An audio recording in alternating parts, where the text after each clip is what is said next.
Salam sejahtera Malaysia, denyut nadi suara rakyat bergema di channel ini.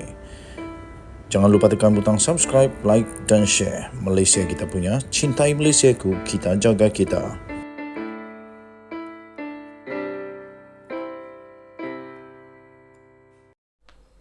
Salam sejahtera Malaysia, denyut nadi suara rakyat bergema di channel ini.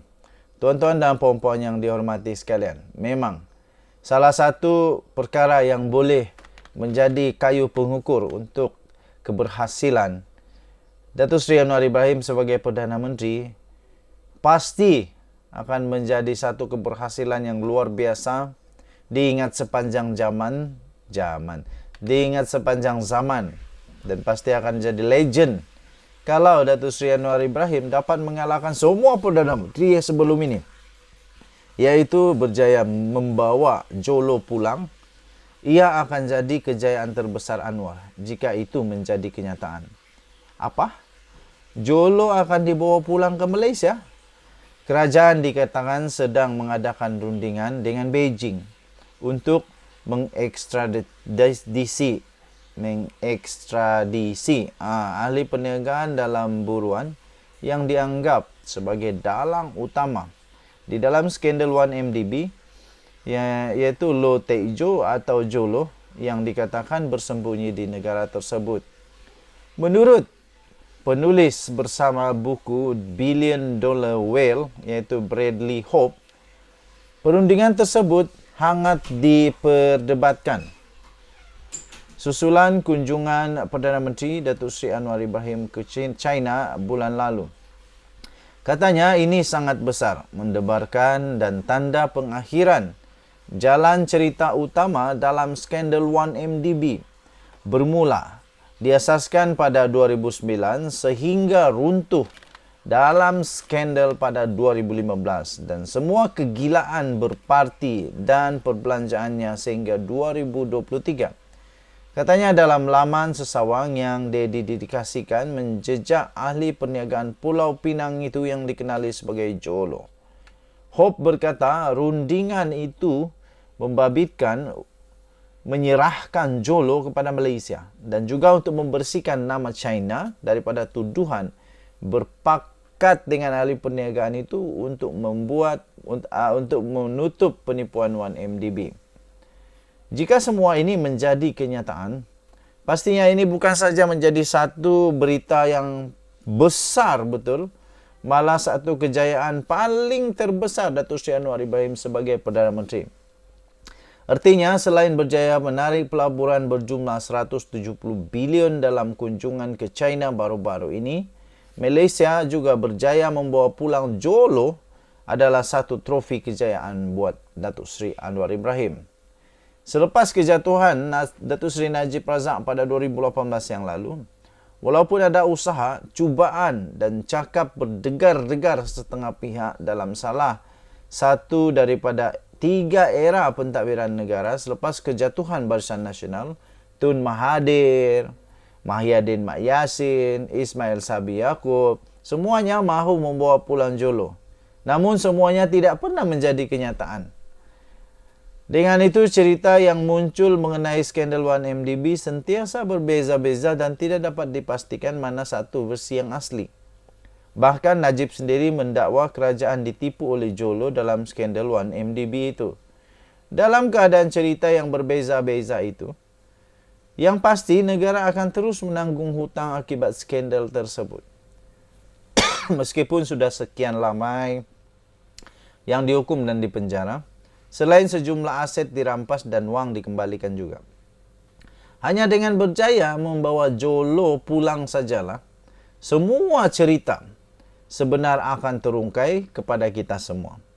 Untuk itu diharapkan spekulasi terbaru yang timbul mengenai rundingan membawa Jolo pulang adalah satu cerita yang benar dan benar-benar akan menjadi kenyataan. Sabudin Husin, 21 April 2023. Denyut nadi suara rakyat bergema di channel ini. Jangan lupa tekan butang subscribe, like dan share. Malaysia kita punya, cintai Malaysia aku, kita jaga kita. Selamat Hari Raya. Bye-bye.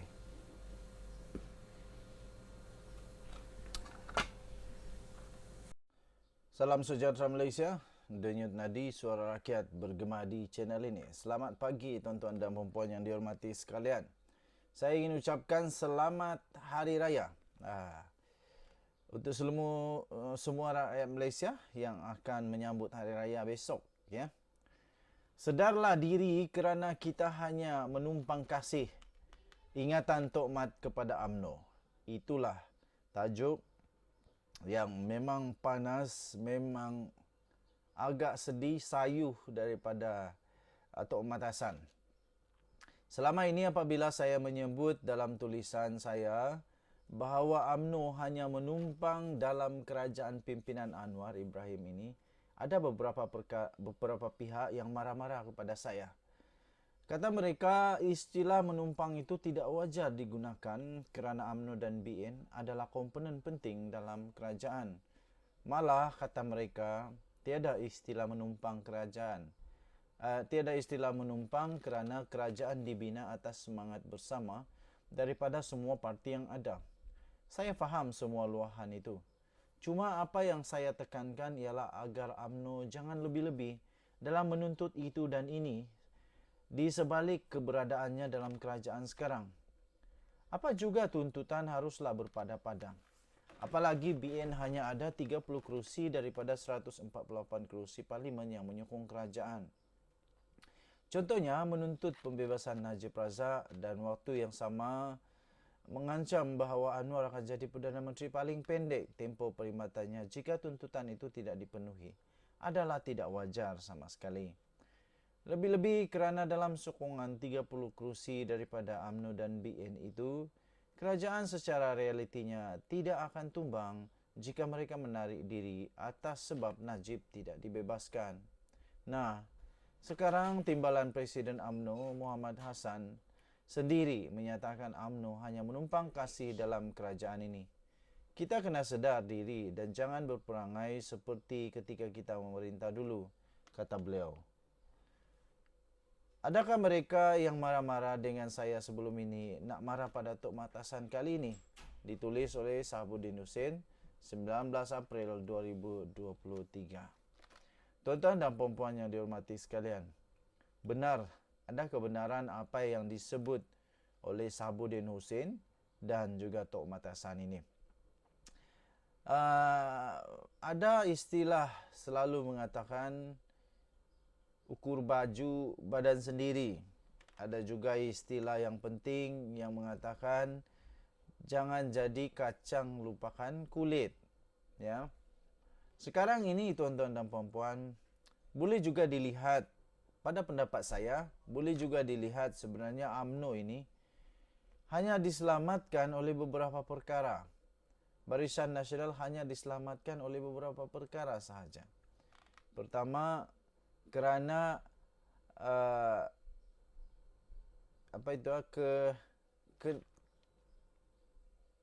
keterdesakan, keperluan untuk Datuk Seri Anwar Ibrahim untuk bergabung, untuk bersatu dan bergabung dan bekerjasama dengan UMNO untuk membentuk kerajaan perpaduan. Itu nombor satu yang menyelamatkan UMNO. Nombor dua, kerana limpah kasih karunia, belas kasihan daripada Seri Paduka Baginda yang di Pertuan Agong, di mana Baginda mahu supaya terbentuknya kerajaan perpaduan. Kerana titah limpah karunia belas kasihan daripada Agung ini, maka UMNO pun selamatlah. Kalau tidak, mungkin UMNO sekarang ini akan menjadi parti politik yang sendiri-sendiri. Sendiri-sendiri, tak ada gabung dengan siapa-siapa. Sebab Muafakat Nasional dah gagal, Perikatan Nasional dah gagal. Jadi, dia nak berkawan dengan siapa pun tak tahulah. Dia tetap berjadi dengan Barisan Nasional. Jangan pula terjadi seperti dulu pula. Bila PRU 13, kalau tidak silap PRU 13, PRU 13 mereka kalah, PRU 14. PRU 14 mereka kalah satu demi satu teman-teman, kawan-kawan meninggalkan. Jadi sekarang ini Tok Matasan kata UMNO kena sedar diri, jangan perangai macam kita memerintah. Itu kata Tok Matasan. Dan sedarlah diri kerana kita hanya menumpang kasih. Ingatan Tok Matasan kepada UMNO. Denyut Nadi Suara Rakyat bergema di channel ini. Bye-bye.